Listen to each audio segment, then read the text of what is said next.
On International Women's Day, Sunday, March the 8th, we celebrate women's achievements. But in 2020, millions of girls and women around the world continue to fight against the odds. They're deprived of an education and jobs, condemned to a life of poverty and violence. Their voices silenced. In Afghanistan, women are rising up to protect their hard-won rights, now under threat by the return of the Taliban.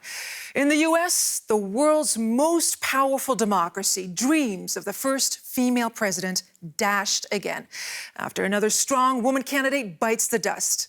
Women in power and powerless women. Will the world ever know gender parity?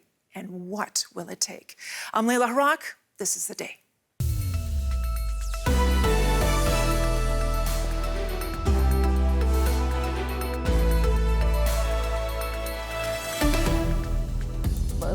During the Taliban period, I stayed at home and unfortunately couldn't go to school like thousands of other girls. Within 2 or 3 months, the future of Afghanistan will be in the hands of the Taliban. The Taliban who've suppressed women for years. I will not be running for president in 2020, but I guarantee I will stay in the fight. I'm really sad. I loved Elizabeth Warren, and I wanted her to be our first woman president. Also coming up, just how bad is the coronavirus pandemic? Well, as people around the world search for face masks and hand sanitizer and avoid large crowds, we'll talk to a medical historian about how this virus compares to past epidemics.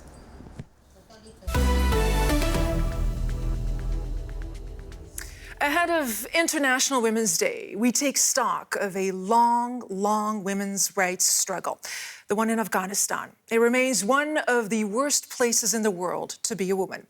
Well, the status of women in Afghan society is the barometer by which Afghan society is measured by Afghans themselves and the international community.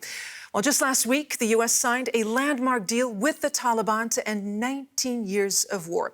But questions linger and are raised about whether peace is possible between the Taliban and the rest of Afghan society. And many women in the country, like filmmaker Roya Sadat, are fearful that a return to power of the Taliban jeopardizes the hard-fought gains they made.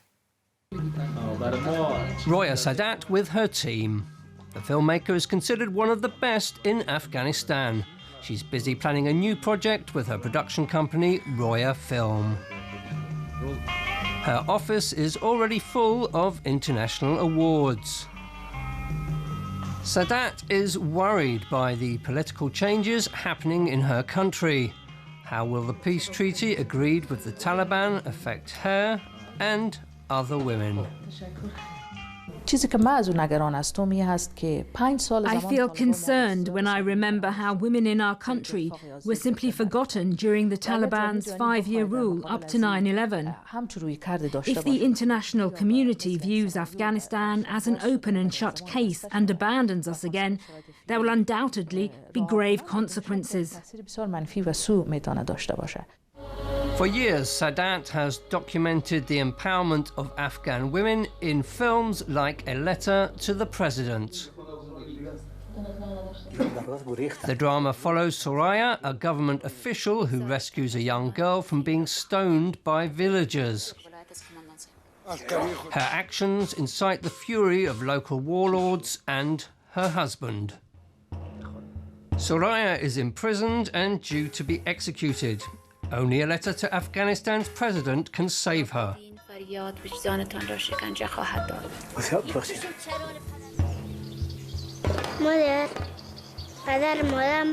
The film was Afghanistan's entry for the Best Foreign Language Film Oscar in 2017. I turned to films when I had a lot of things to say. We were emerging from a very oppressive period, so I strongly believe in cinema.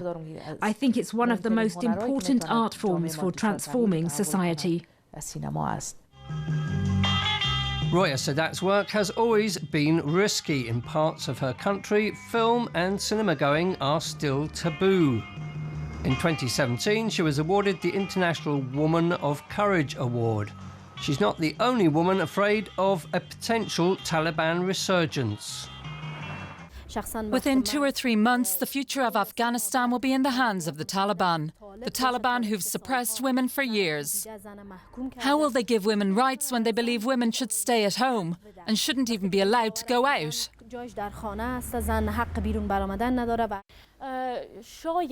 We might not witness more suicide attacks or explosions in Afghanistan, but instead, Afghan women like me could lose their freedom. Roya Sadat fears the return of fundamentalism, but she's not giving up. She says she'll continue making films and hopes to remain a mouthpiece for her fellow Afghans, both women and men.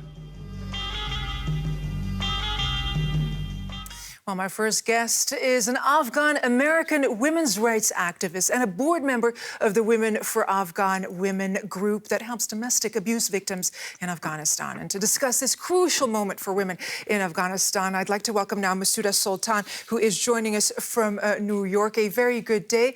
How would you describe the state of women's rights in Afghanistan today? Well, the lives of women have been improving dramatically since 2001, when the U.S. and the international community started to create a lot of development projects for Afghanistan as part of the war efforts there. So women's indicators on health, maternal mortality, on education, the fact that girls were not allowed to go to school back then and now they are, and on life expectancy and access to health clinics have all improved. In fact, Afghanistan has been moving forward in a lot of indicators. However, Afghan women have been starting from a very low point. And Afghanistan is a very difficult country. It has a lot of poverty. The poverty rate has gone from 36% in 2002 to 55% now, and those include women. So while women's progress has been made in the past 18, 19 years, great strides have been made. Afghanistan is still one of the worst places in the world to be a woman. In fact, it ranks last or next to last on various indicators for women's progress, including the Georgetown Women, Peace and Security Indicator, for example. Masouda, this is why I am, some people will want to know, because today, if I understand correctly, you advocate for engaging with the Taliban. Why? Well, the Taliban are in Afghanistan in one form or another and have been for a very long time. The war has been going on for more than 18 years, and last year, in 2019, the United States dropped more bombs in Afghanistan than it had for the past 10 years since it's been keeping records. So it seems that the efforts in terms of the kinetic warfare efforts are not getting us to a better state in terms of the violence, the conflict.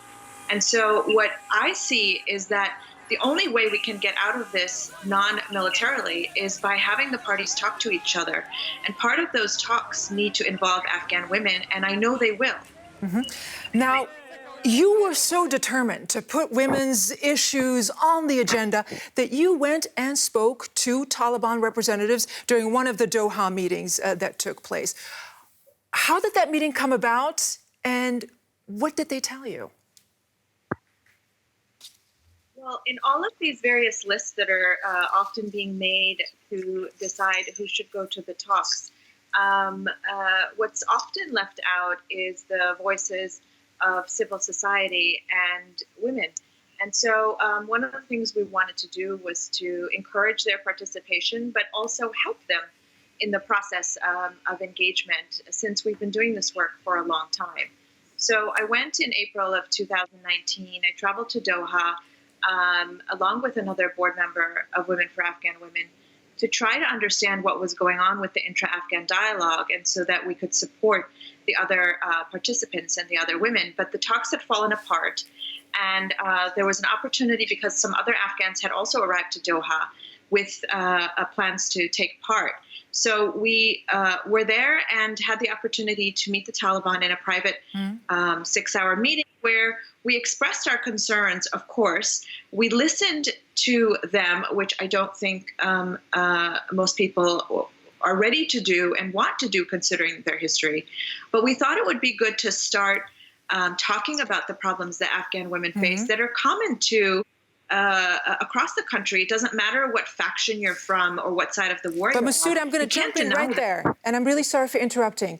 They have not been receptive to what women want and what women need. I mean, they're not allies. So I'm just wondering, like, when you're sitting in that room face to face with these men who have made girls' lives impossible, turned women's lives in public impossible, I mean, what's that like? I mean, have they changed that radically? Well,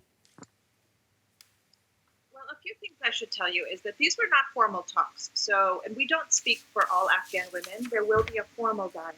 So I want to make that very clear. When I was faced with them, I felt that they were respectful. They let the women speak first. We sat first, and we ate first, for example. And they were really trying hard to determine or to demonstrate, that they could engage in interactions with women, because that was the first question that people had, is what would they say and what would they do? So the point is that there needs to be more engagement, not less engagement. More Afghan women need to be saying what it is they want, not just their fears, but what it is they expect and where they want their lives to improve, not just to the Taliban, but to all of the players in the political environment in the war. Need to hear more from women. All right. Masouda Sultan is an Afghan-American women's rights activist and a board member of the Women for Afghan Women group that helps domestic abuse victims in Afghanistan. All the best to you and continued success to the women of Afghanistan. Thank you, and thank you to Germany for all their support of Afghanistan. We'll pass that on. All right, next, making history in the White House. 2020 was supposed to be the year of the woman.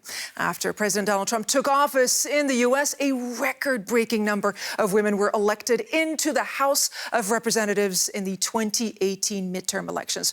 But just a year later, an unprecedented number of female presidential hopefuls made their case to Democratic voters that they have what it takes to get to the White House. Now, all but one have dropped out of the race. Elizabeth Warren was the latest to end her presidential bid after a disappointing Super Tuesday finish.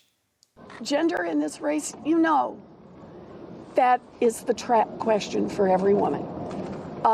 If you say, yeah, there was sexism in this race, everyone says, whiner. And if you say, no, there was no sexism, about a bazillion women think, what planet do you live on? I think she would have made the best president by far. And I think that she's run an awesome campaign, and I hope that she does it again. We lost a great planner. We lost someone that's organized, someone that would listen, someone that could unite all of the people. She's smart, she cares, she's from the heart, and I wanted her to be our first woman president. Disappointed supporters there. I'm now joined by Jean Sindak, Associate Director of the Center for American Women in Politics at Rutgers University in the state of New Jersey. A very good day. Was Senator Elizabeth Warren the victim of sexism in politics? Yeah, I think she definitely was. It's tough to be a woman on the campaign trail. And, I think she said it perfectly when she said, when you raise it, you're considered a whiner. And if you don't call it out, every woman, agrees, says, why are you not acknowledging sexism? It's a near universal experience that we've talked to hundreds of candidates around the country over, decades. And this experience of facing bias on the campaign trail and, being expected to be twice as good as the men who are running, but taken half as seriously, is a pretty universal experience. So I definitely think she was a victim of sexism to some degree. It's not the only thing that, that hurt her chances here, but it was definitely a major factor. And she was constantly up against this electability question. Right now, voters in the United States are very concerned about the state of the country, and a lot of them are, wanting to get a new administration in next year. So I think part of the reaction that we saw from voters on Super Tuesday is, who is quote unquote the most electable candidate. And that has, in many minds, the sort of traditional candidate, the older white male candidates really rise to the top because that's, who people are used to. And the sad fact is we've never elected a woman president and they weren't willing to take a chance. Right. Now, President Donald Trump has called another formidable candidate who was almost president, Hillary Clinton, the only woman to come close to becoming the president, a nasty woman. Let's take a listen to what the president had to say about Senator Elizabeth Warren. I think lack of talent was her problem. She had a tremendous lack of talent. She was a good debater. She destroyed Mike Bloomberg very quickly, like it was nothing. That was easy for her. But people don't like her. She's a very mean person, and people don't like her. People don't want that. They like a person like me that's not mean. Now, I don't think it's a stretch to say that President Trump likes to insult his political opponents, both male and female. What do you make of his attacks on Clinton and Warren? Well, it's pretty much par for the course with him. He has a long history of making derogatory remarks towards women and being insulting, quite frankly. And so it's not a surprise. I mean, it's what we've come to expect of him. And there's not much more to say about that than, Let's move on then. Is the U.S. ready? Is the U.S. ready for a woman president? And if not, what will it take? I know. I mean, I certainly think voters are actually ready for it, although, obviously what we saw this week is perhaps not this year. I do think they are, we're still up against a lot of bias and, it's unconscious in many cases, but, they're reluctant to take the chance. There's a culture shift that I think we're in the middle of. I think we're getting a lot closer than we have been in the past. I think this election is more about Donald Trump than it is about, any one woman getting the presidency. It seems to the sole focus this year for a lot of voters seems to be on, changing the administration. So it's hard to say what will happen, but I will say it was an incredible disappointment to many, many, especially particularly women that I've talked to in the last couple of days, that there isn't even the possibility of a woman president in 2020. So I think that disappointment is going to linger, and I think it's going to shape things in the years to come. Right, there's 2024 to look forward to. Jean Sindak, Associate Director of the Center for American Women in Politics. Happy International Women's Day to you. Oh, thank you. You too. Now, to another country where women's progress was a long time coming, South Korea. That nation now has its first main female news anchor. In a country with the world's 12th largest economy, it's taken 7 decades for a woman to be promoted to the main news anchor's role. It's a landmark development in a traditional and conservative society, and it's making headline news. Meet veteran journalist Lee So-young. Stepping into the spotlight and pushing through the glass ceiling. Besides breaking news, journalist Lee So-young is also breaking boundaries, becoming South Korea's first ever female main news anchor. Though the country's transformed itself into a modern economic powerhouse, culturally, it's still often a man's world.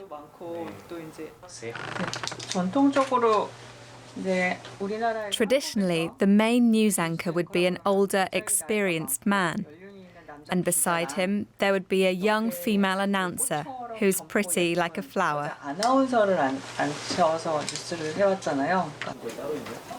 Lee is no newcomer to the business. The award-winning reporter has been with public broadcaster KBS since 2003. But even she thought this top job would be out of reach. Without realising, I myself was thinking it would be impossible for there to be a female main anchor any time before I retired. Luckily for her, she was wrong. Now she hopes her trailblazing will make it easier for the women who follow.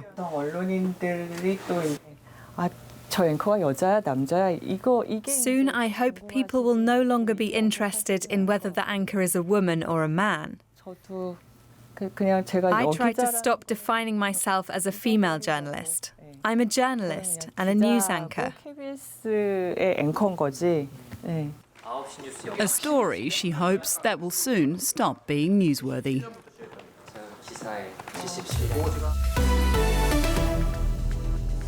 Now to the latest on the global coronavirus outbreak. On Friday, the number of confirmed infections worldwide surpassed the 100,000 mark. Well, also today, Vatican City became one of the latest countries to report a case of the coronavirus. Well, as people around the world seek to avoid large crowds, many public spaces that are normally packed with visitors, like St. Peter's Square right here behind me, they're practically empty. The outbreak is taking a huge toll on the travel industry and other sectors, and the World Health Organization says hopes that the virus will simply go away when the weather gets warmer are misplaced. We do not know yet what the activity or the behaviour of this virus will be in different climatic conditions.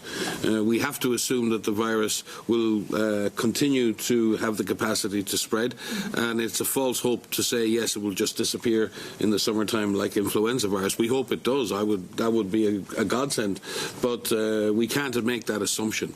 And there is no evidence right now to suggest that that will happen.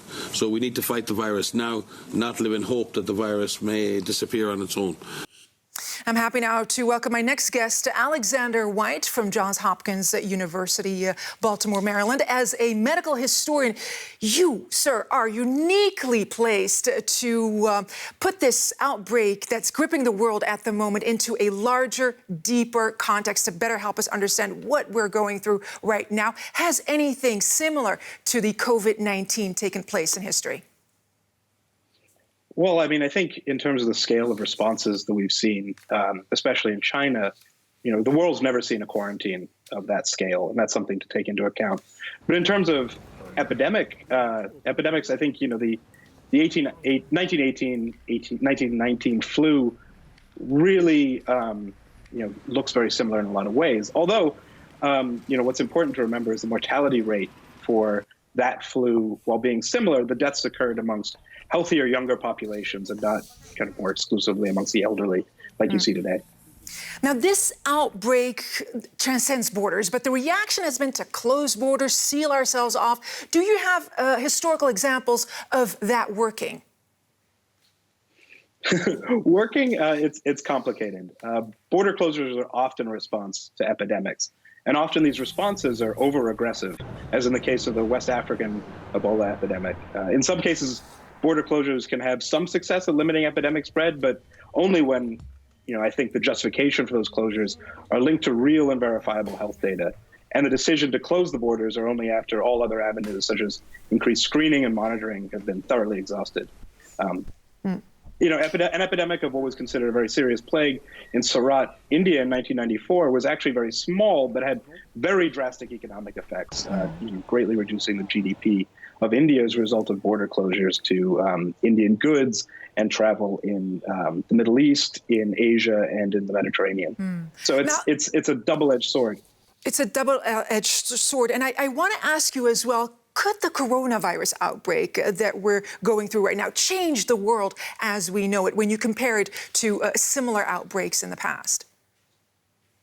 I mean, I think we're seeing with the level of xenophobia and the financial crises that, are emerging as a response to coronavirus, it could have massive effects on the U.S. presidential election, on, global economic recovery. The effects of this epidemic are going to linger even well beyond the biomedical effects pass away. Give us some good news. Is it all bad news? What can we learn from past outbreaks? I think that epidemics amplify animosity in people, especially against those who are most marginalized in society. But they should also be a powerful force for recognizing our shared connections and our responsibilities to each other. If you feel sick, stay home from work and maybe work remotely and wash your hands often, not just for yourself, but for others around you. And maybe if we can recognize that our own personal health relies on the compassion and care of others, and others rely on us to keep them healthy, we can find common ground in all sorts of areas of social life. So I think, this is a moment to sit back and think about our shared connection as a human race. All right, what a great way to end. Alexander White from Johns Hopkins University. Sir, thank you for your time. Thanks so much. Now, the day is almost done, but the conversation continues online. You'll find us on Twitter, either at DW News, or you can follow me at Laila Harrak. Don't forget to use our hashtag the day. And remember, whatever happens between now and then, tomorrow is another day.